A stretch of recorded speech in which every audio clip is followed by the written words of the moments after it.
ka marrë 50 milion euro më shumë se sa këtë vit.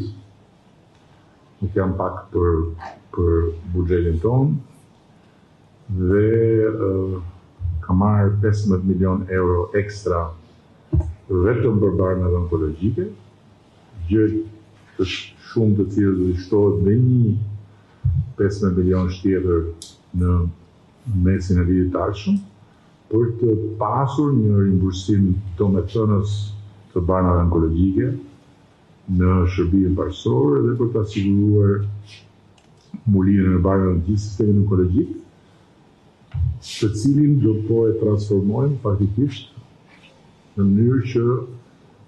gjithë presioni i madh që vjen mbi onkologjikun në Tiranë të shpërndahet me rrjedhimin e sistemit në spitalet rajonale, duke garantuar që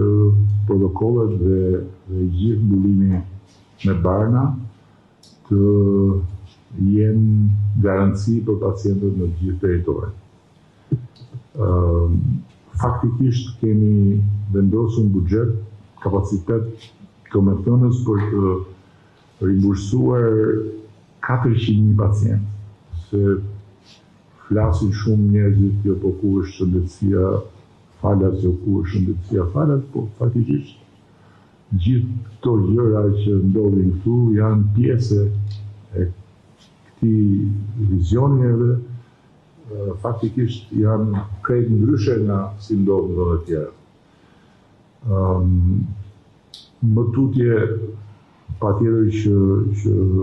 do vazhdojmë me transformimin e QSOT-s për të mbyllur edhe çfarë ka mbetur pa mbyllur,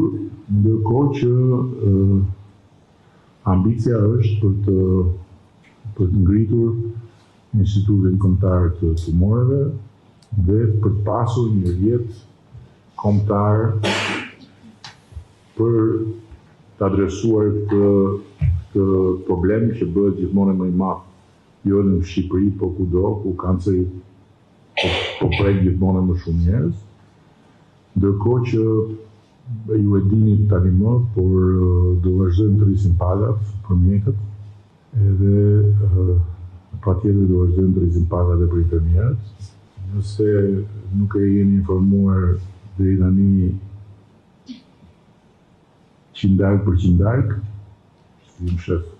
profesori, je informuar qindark për qindark sa do të rritet paga? Faktikisht do të rritet 135 euro në muaj,